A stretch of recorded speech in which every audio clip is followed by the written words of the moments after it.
B-Energy 5,200 watts ang ating harvest. Wala tayong kinukonsumo sa Dio or Casoreco. 6,200 ang ating harvest. Ang lakas.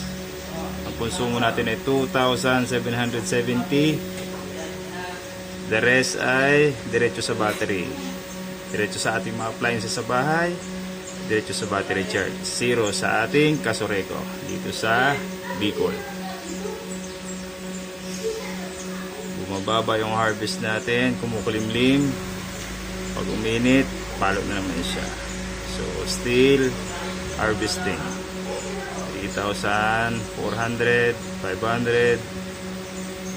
Ang ating kinoconsume sa bahay ay 2,880 watts.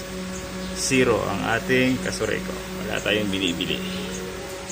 Salamat, haring araw.